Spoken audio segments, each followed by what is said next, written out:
Today we're installing SumoSprings, just the rear springs on our van, and here's the comparison of the stock one versus the Sumo one on the left. And we've installed the passenger side, and it turned out to be a little bit harder than just the instructions showed, so we're going to kind of give you a step-by-step of what we did in order to make it work.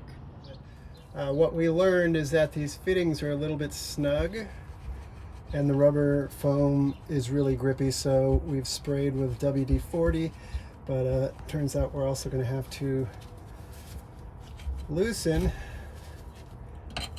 this up a little bit to help get it in. So I've widened the flanges just a little bit because they were snug to get in here, and I sprayed a little more WD-40, and hopefully this is just going to pop right in.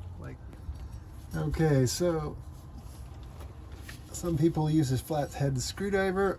I'm using a Moto tire iron for a little more leverage.